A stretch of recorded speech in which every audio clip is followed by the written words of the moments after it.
একদিকে জাতীয় নির্বাচন সামনে রেখে পুরো দমে প্রস্তুতিতে ব্যস্ত বিএনপি, অন্যদিকে দীর্ঘ 17 বছর পর দেশে আসতে যাচ্ছেন দলের ভারপ্রাপ্ত চেয়ারম্যান তারেক রহমান। তার প্রত্যর্পণ নিয়েও জোরসোরে চলছে প্রস্তুতি। এর মধ্যে চূড়ান্ত হয়েছে কোথায় অফিস করবেন কিংবা দেশে এসে কোথায় উঠবেন তিনি। নীরবে প্রস্তুত করা হচ্ছে গুলশান অ্যাভিনিউর 196 নম্বর বাড়িটিও। দলীয় উচ্চ পর্যায়ের বিভিন্ন সূত্রে জানা গেছে, দলের সিনিয়র নেতাদের সাম্প্রতিক বক্তব্য ও গুলশান অ্যাভিনিউর 196 নম্বর বাড়ির নীরব প্রস্তুতি থেকে ধারণা করা হচ্ছে আসছে ডিসেম্বরের প্রথম সপ্তাহে দেশে ফিরতে পারেন তারেক রহমান।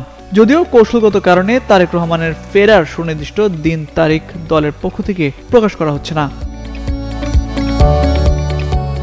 মঙ্গলবার এমন তথ্য দিয়ে একটি প্রতিবেদন প্রকাশ করে অনলাইন নিউজ পোর্টাল জাগো নিউজ। সেখানে বলা হয়, প্রায় 17 বছরের নির্বাসিত জীবন শেষে দেশে ফিরে তারেক রহমান গুলশান 2 অ্যাভিনিউ রোডের 196 নম্বর বাড়িতে উঠবেন বলে দলীয় সূত্রে জানা গেছে। সম্প্রতি অন্তর্বর্তী সরকার এই বাড়ির নামজারি সম্পন্ন করে এই সংক্রান্ত কাগজপত্র বিএনপি চেয়ারপারসন ও সাবেক প্রধানমন্ত্রী খালেদা জিয়ার হাতে হস্তান্তর করেছেন।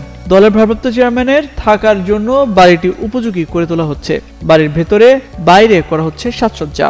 বাড়ির চারপাশে লাগানো হচ্ছে সিসিটিভি ক্যামেরা, কাঁটাতারের বেষ্টনী।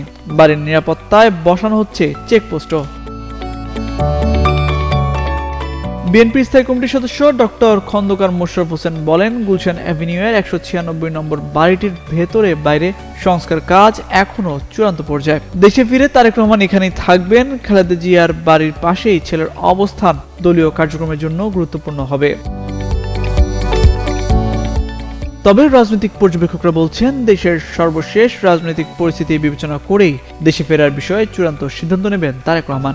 দলের সিনিয়র নেতাদের সাম্প্রতিক বক্তব্য ও গুলশানের প্রস্তুতি সবকিছু মিলিয়ে এটি স্পষ্ট যে তারেক রহমানের ফেরা এখন সময়ের ব্যাপার মাত্র। তামজিদ মির্জা, যুগান্তর নিউজ।